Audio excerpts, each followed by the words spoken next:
Helping Pregnant Students in Our Schools by Adriana Tellez. What is teen pregnancy? Teen pregnancy refers to when an individual aged between 13 and 19 or younger is anticipating the arrival of a child. Now, how does teen pregnancy affect a student's school life? When a student becomes pregnant, it's not only a health concern, but it's also a school-related issue. Many teenage mothers feel compelled to leave school due to the challenges of balancing both responsibilities, or they face embarrassment of being pregnant at such a young age.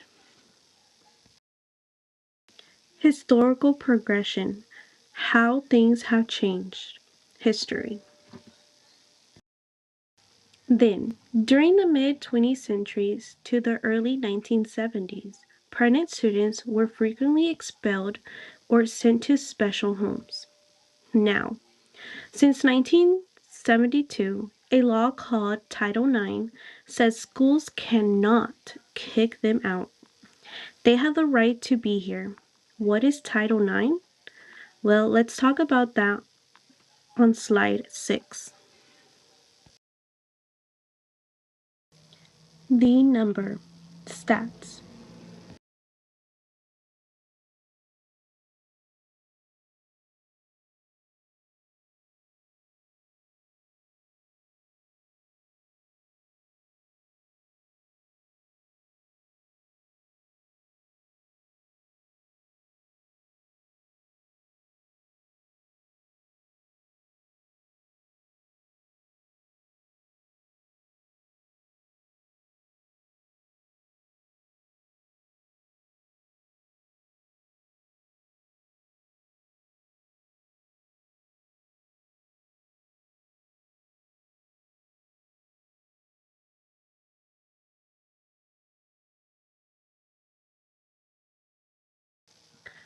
The law. Title IX. What is Title IX? Let's watch. Watch this video that I found on YouTube that made me really understand what really was Title IX. Do you know what Title IX is? I had only really heard of Title IX in the sports sense. Boys and girls teams have to get the same funding, but other than that, I had no idea. It's basically federally supported programs can't discriminate based on sex.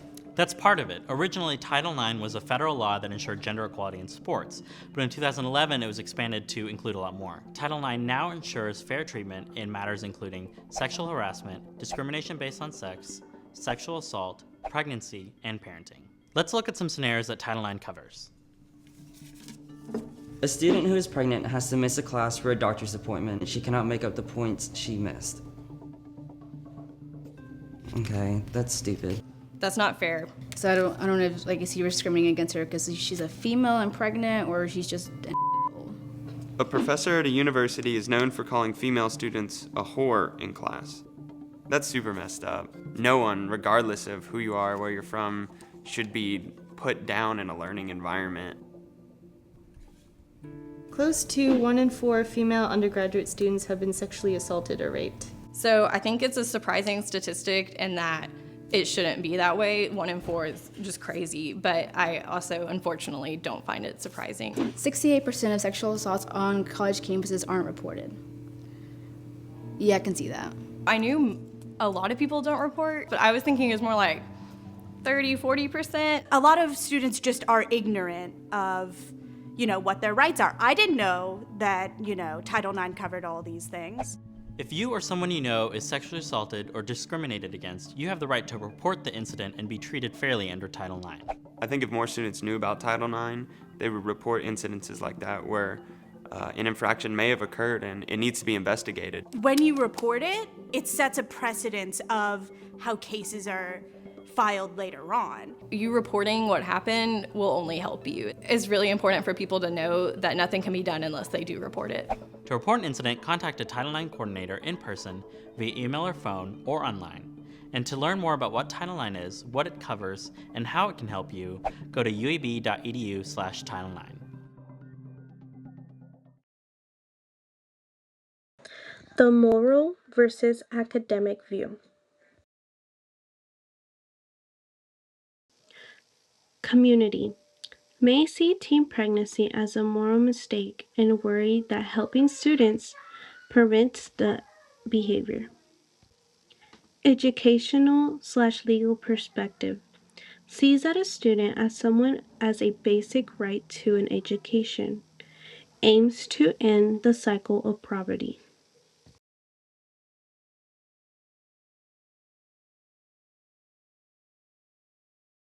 How pregnancy affects students. Missing class.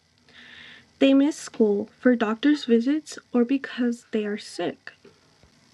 Stress. It's exhausting to be a parent and a student at the same time. Loneliness. Friends might stop hanging out with them, which makes them want to quit. How are schools currently addressing the issue? Compliance support, allowing necessary medical absences as required by Title IX. Some places have alternative schools for pregnant students, but joining them should be a choice.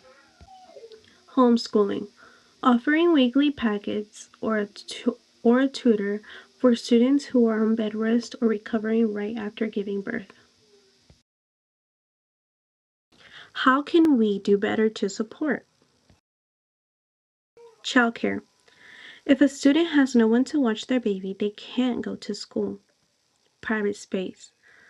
Schools should have a clean private room for moms to use, not a bathroom stall. I think we should teach kids how to keep themselves safe during sex. This means telling them about what could happen.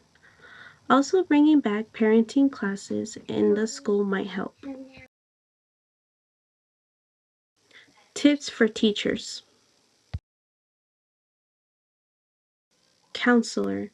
Make sure every student knows who to contact for help.